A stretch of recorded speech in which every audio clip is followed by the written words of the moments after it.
Alrighty, so I think I've got my game to a really nice start,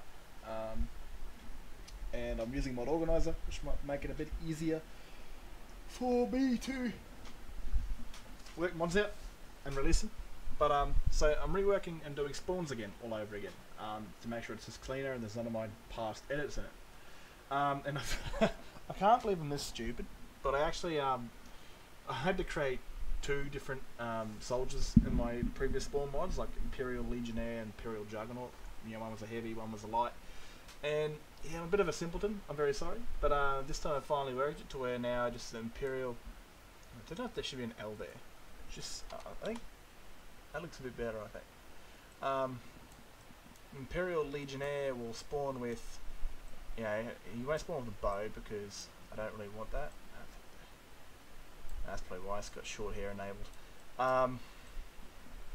It'll just spawn with the shield of its clothing, like its armor and weapon and its sword. If you use guard armor, or not guard armor, new Legion armor, same thing will happen. So as you can see, we're in the light kit. We're in the stubbed kit, which is exactly the same, just stubbed.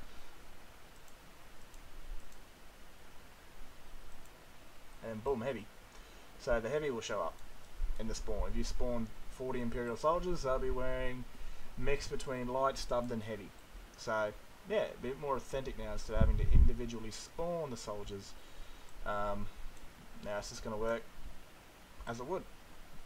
And of course I will be adding the appropriate perks, giving them sort of like you know, somewhat training, because they are soldiers after all, in swords and shield and heavy and light armor, and a bit of stamina, because you don't want them to just like block a couple of attacks and they're depleted.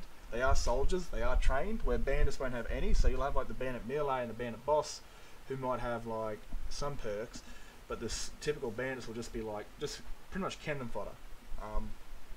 Same thing with the force one, I guess they're savages, they do learn to live out in the, so I will give them a couple perks, like I'll give them like some dual wield perks for their warriors, since they don't really use shields. But I do want to give them sort of like a bandit shield, because they are raiders after all. They do rob shit and they would use any shield they come across.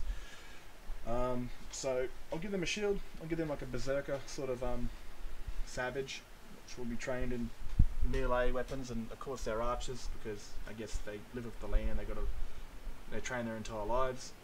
But bandits and all that, they're not getting any perks, just Imperial soldiers and Stormcloak soldiers. But anyway, I'm going to get back to it. This will be done. I'll give it a week. Maybe a lot sooner. But I just want to make sure that I do it properly. I'm going to add follower versions. So you can have these soldiers follow you. Or you can have the enemy follow you. Spawn them maybe like 300 meters away. And they charge you like you're guarding a fort. Some sort of thing. Dawn Guard, vampires, all the joinable factions. And even Thalmor, if your role plays a Thalmor agent or soldier or whatever. You filthy elven dog. Yeah,